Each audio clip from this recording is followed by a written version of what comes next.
Hello friends, welcome back to our channel. బంగ్లాదేశ్లో తిరుగుబాటు తర్వాత హిందూ వ్యతిరేక హింస కొనసాగుతోంది. ఢాకాలోని ఖిల్గావ్ పోలీస్ స్టేషన్ పరిధిలో హిందూ దేవాలయాలు, ఇళ్లపై దాడులు జరిగాయి. ఆందోళనకారులు ఇళ్లను ధ్వంసం చేసి దోచుకున్నారు. ఇంతలో విషయం తీవ్రం కావడంతో ఎవరూ హాని చేయొద్దని మసీదుల నుంచి ప్రజలు ప్రకటించారు. కొన్ని చోట్ల దేవాలయాల భద్రత కోసం విద్యార్థులను మోహరించారు. వారు రాత్రంతా ఆలయాలకు కాపలాగా ఉంచారు. బంగ్లాదేశ్లోని మసీదు లోపల నుంచి లౌడ్ స్పీకర్లో ప్రత్యేక ప్రకటన చేశారు. ఓ వ్యక్తి లౌడ్ స్పీకర్ ద్వారా దేశంలో అశాంతి ఉన్న ఈ సమయంలో మనమందరం మత సామరస్యాన్ని కాపాడుకోవాలని విద్యార్థులమైన మేము మిమ్మల్ని అభ్యర్థిస్తున్నాం. హిందూ మైనార్టీలకు రక్షణ కల్పించాలి. దుర్మార్గులు, దుష్ట శక్తుల నుంచి వారి జీవితం, వారి సంపద రక్షించబడాలి. ఇది ప్రతి ఒక్కరి బాధ్యత. ఈ విషయంలో మనమందరం జాగ్రత్తగా ఉందాం. మసీదు నుంచి విజ్ఞప్తి తర్వాత రాత్రి సుమారు 1 గంటకు ఢాకాలోని ఢాకేశ్వరి ఆలయం వెలుపల విద్యార్థులు కాపలాగా ఉన్నట్లు వీడియోలో కనిపించింది. బంగ్లాదేశ్ జమాతే ఇస్లామీ అధినేత మాట్లాడుతూ, ప్రస్తుతం శాంతి భద్రతను చెరగొట్టడానికి స్వార్థ ప్రయోజనాల సమూహం కుట్ర పన్నునుందని ఆయన అన్నారు. ముఖ్యంగా దేశంలో అరాచక పరిస్థితిని సృష్టించేందుకు అనేక మతాలకు చెందిన ప్రార్థనా స్థలాలు, ఇళ్లు, స్థిరాస్తులపై దాడులు జరగచ్చు.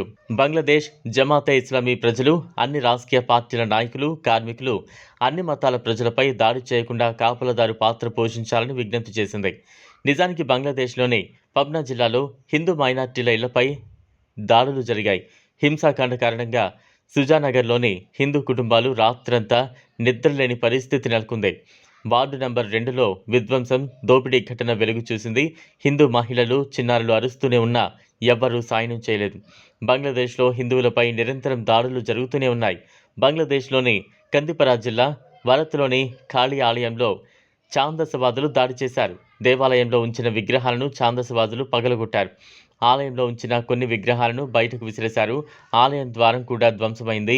జోగురా జిల్లాలో అనేక హిందూ మైనార్టీల ఇళ్లను ఆందోళనకారులు తగలబెట్టేశారు. పిర్గచ్చా ప్రాంతంలో హిందూ దేవాలయాలపై కూడా దాడులు కొనసాగాయి.